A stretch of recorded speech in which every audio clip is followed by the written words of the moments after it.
একটা মসজিদে ইমাম সাহেব শুক্রবার দিন বয়ান করতে আসে। মসজিদের কমিটির সভাপতি যে সুদখোর, সেটা ইমাম সাহেব জানতো না।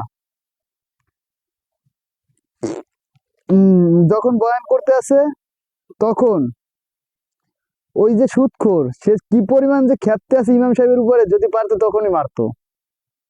তারপরে নামাজ টামাজ শেষ করার পরে ইমাম সাহেবকে সুদখোর ধরলো, ওই তোরে কি আমি বেতন দিই, তুই এই আমার বিরুদ্ধে কথা বলবি তার জন্য? তখন ইমাম সাহেব তো আসলে কিছু বুঝতে পারতেছে না। তারপরে বলল, তুই যে আজকে বয়ান দিলি সম্পূর্ণ আমার বিরুদ্ধে, কেন তোকে আমি বেতন দিই না? যদি বেতন আরো লাগতো তাহলে আমার কাছে বলতি। তখন ইমাম সাহেব বলল যে, দেখেন, আমাকে খাওয়ানোর মালিক আল্লাহ, আপনি আমাকে বেতন দিয়ে রাখতে পারবেন না।